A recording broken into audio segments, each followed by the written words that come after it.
Excusez-moi. Hein. Je vous dis tous les jours ici que les filles qui ont la chance de réussir en Afrique, là, quand je dis réussir, ce n'est pas devenir milliardaire, millionnaire. Hein.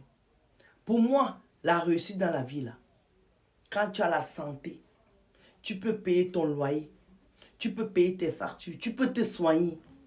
Pour moi, tu as réussi. Parce que tu as le plus important. Tu peux régler ton quotidien. Et quand tu peux régler les problèmes de ton quotidien là, tu dis merci Seigneur. Ça veut dire que tu as réussi. Mais cette catégorie de filles là ont les longs yeux. Ça veut dire que elle a sa petite vie tranquille, calme. Elle n'aime pas ça. Les femmes veuves là, les veuves là, venez ici, on cause un peu. Courage à vous, parce que perdre sa moitié n'est jamais facile. Je ne connais pas cette douleur de perdre son mari, donc je ne peux pas me mettre à votre place. Mais j'ai eu une douleur pire que celle-là, donc je peux vous comprendre. Mais quand on est veuve, on va dire que c'est la volonté de Dieu. Vous êtes vulnérable. Vous êtes faible. Et vous êtes une cible. Et les hommes, il y a une catégorie d'hommes qui ciblent les veuves. Les veuves joyeuses. Parce qu'il y a les veuves qui sont pauvres. Il y a les veuves qui ont la chance, elles sont les veuves joyeuses. Ça veut dire que le mari est décédé, mais il ne t'a pas laissé dans la rue. Il t'a laissé de quoi manger avec tes enfants. La l'autre qui nous parle dans cette vidéo, c'est une veuve. Elle a 3 enfants. Une femme vaillante. Son mari est décédé, mais vous savez comment ça se passe en Afrique. Quand tu es jeune et puis ton mari décède, généralement la belle famille t'accuse. Surtout si vous avez un peu. La belle famille dit que tu as liquidé leurs enfants parce que tu veux rester avec les biens. Ça là, on a habitué. On sait que c'est comme ça que ça marche. Souvent c'est vrai, souvent c'est faux. Moi-même, je l'ai accusé l'une de mes tatas comme ça qu'elle a killé mon oncle pour rester avec les biens. Je ne sais pas si j'ai eu raison ou j'ai eu tort. Je ne sais pas. C'est Dieu et elle. Mais en attendant, nous-mêmes, nous l'avons accusé. Donc, ça se passe comme ça dans toutes les familles. Mais toutes ces veuves joyeuses-là, elles tombent toujours sur les hommes qui les arnaquent. Je n'ai jamais compris pourquoi. À quel moment ton mari vient de décéder, ça ne fait même pas 1 an. Tu commences déjà à écarter les jambes avec un autre homme. C'est pour ça que souvent on vous accuse. Parce que les jeunes d'aujourd'hui n'ont pas le temps de faire le veuvage. À peine ton mari est décédé, tu cherches à quelqu'un, genre il va te consoler. Est-ce qu'un homme remplace un homme? Est-ce qu'il y a fait le consolage? On console quoi sur ça? Tu es marié, ton mari décède. Tu fais le veuvage parce que tu as ta belle famille qui te regarde. Nous sommes africains. Tu as tes enfants qui sont là, qui t'observent. Tu es le miroir.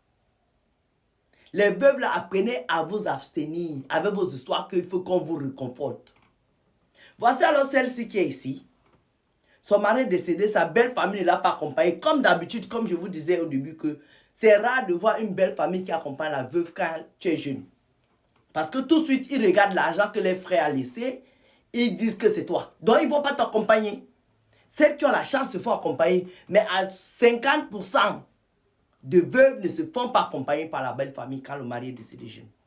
Donc, elle était dans toute cette tourmente-là avec sa belle famille qui ne l'accompagnait pas. Sa famille était là.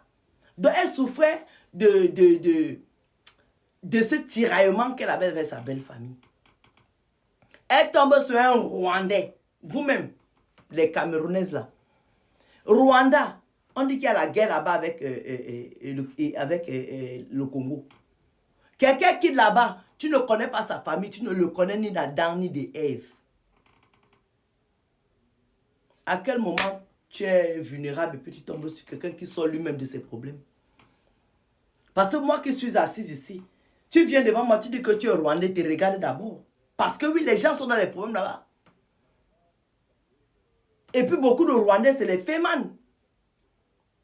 C'est des fémans. Donc elle tombe sur ce monsieur-là. Le monsieur vit en Centrafrique, mais c'est au Tchad.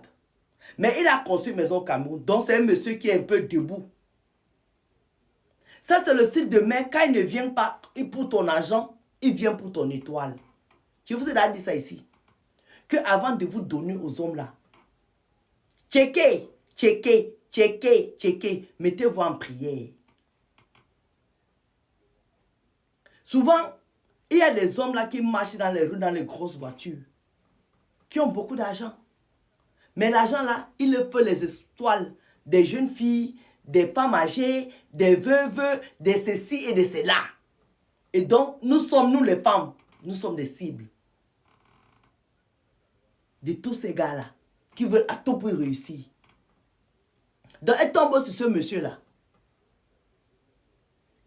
Elle est en dépression, elle n'est pas bien. Pour elle, elle a trouvé un homme bien. Le monsieur la met bien, puisqu'il a l'argent. Il commence à donner l'argent, il la met bien. Comme elle avait un restaurant, c'est là ils sont connus parce que la fille a un restaurant. Donc le monsieur venait manger à son restaurant. Et ils ont commencé à sympathiser. Ils ont commencé à sortir. Ça fait même pas un an. Le monsieur a dit que lui veut d'aller l'épouser. Un homme que tu viens de rencontrer, qui est un étranger, qui vit dans un autre pays, mais qui a construit ton pays. Je vous ai dit d'abord ici que quand un homme a un certain argent là, il est marié automatiquement. Ou bien il est divorcé. Et même s'il veut te marier, ce n'est pas au bout de 3 mois. Ça n'existe pas chez un monsieur qui est assis. C'est les jeunes qui font le mariage que oui, je suis amoureux, je vais me marier. Un homme qui a un certain âge là, qui a un certain niveau de vie, il ne se marie pas n'importe comment. C'est chez les whites qu'on voit ça. Chez nous les Africains, ça ne marche pas comme ça. Parce qu'il y a la famille derrière. Lui-même, il réfléchit. Donc, en quelques mois comme ça, le monsieur veut déjà épouser la fille. La fille va dire ça à son père que, ah, tu as vu le monsieur que j'ai rencontré là, papa, qui me met un peu bien, il veut venir demander ma main. Les papas d'avant, le cerveau tourne. Le papa là lui dit qu'attention ma fille, tu viens à peine de rencontrer ce monsieur-ci. Tu ne le connais même pas encore. Et puis il vient d'un autre pays. Il ne vit même pas ici, il a construit la maison ici, mais il vit bien sur le Tchad, bien sur la Centrafrique. À quel moment tu veux me l'amener ici? Je ne suis pas prêt à le recevoir. Donc, tes fiançailles et ton que porte là, renvoie ça. Laisse-moi réfléchir. Elle prend ses Facebook, elle pas dit ça au gars. Le gars a compris que peut-être la fille elle est naïve, mais ses parents ne sont pas naïfs. Le gars change de stratégie. Le gars commence à faire le chantage à la fille.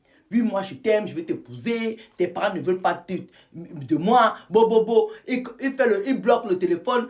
En fait, il commence à chanter, à faire le chantage à la fille. Genre, il est trop amoureux, il veut trop épouser la fille, et puis la fille, sa famille ne veut pas. Pour mettre la pression à la fille. Pour que la fille devienne encore plus vulnérable. Sa famille, pour qu'elle, maintenant, en veut à sa famille pour dire que moi, mon mari est décédé, je trouve quelqu'un qui veut m'épouser, et vous faites genre un genre. Et son parent lui rappelle que non, tu es une jeune veuve, fais attention. Tu as tes enfants qui sont là, tu as ta belle famille qui te regarde. Déjà, ils ne t'ont pas accompagné, comment ils vont prendre ça? Le monsieur lui dit maintenant que si ta famille ne veut pas que tu m'épouses, tombe enceinte, fais-moi un enfant. Le gars met la pression, met la pression. La fille a un bébé que son mari a laissé. Elle dit au monsieur que non, je ne peux pas te faire un enfant comme ça. Elle maintenant, avec la demande de l'enfant là, sa tête commence à tourner pour dire que mais c'est quel gars ça? Que je vois souvent tous les 3 mois parce qu'il vit au Tchad, mais en Centrafrique. Il vient ici là, elle doit là me voir tous les 3 mois. Qui veut m'épouser d'un coup? Mes parents ne veulent pas. Ils veulent que je tombe enceinte vite comme ça. Alors que j'ai encore mes 3 enfants que mon mari m'a laissé ici. Et je ne connais même pas sa famille. Elle commence à réfléchir. Le gars met la pression. Il met la pression. Il met la pression. Il met la pression. Il met la pression. Jusqu'à la fille maintenant ouvre bien les yeux. Deuxième partie.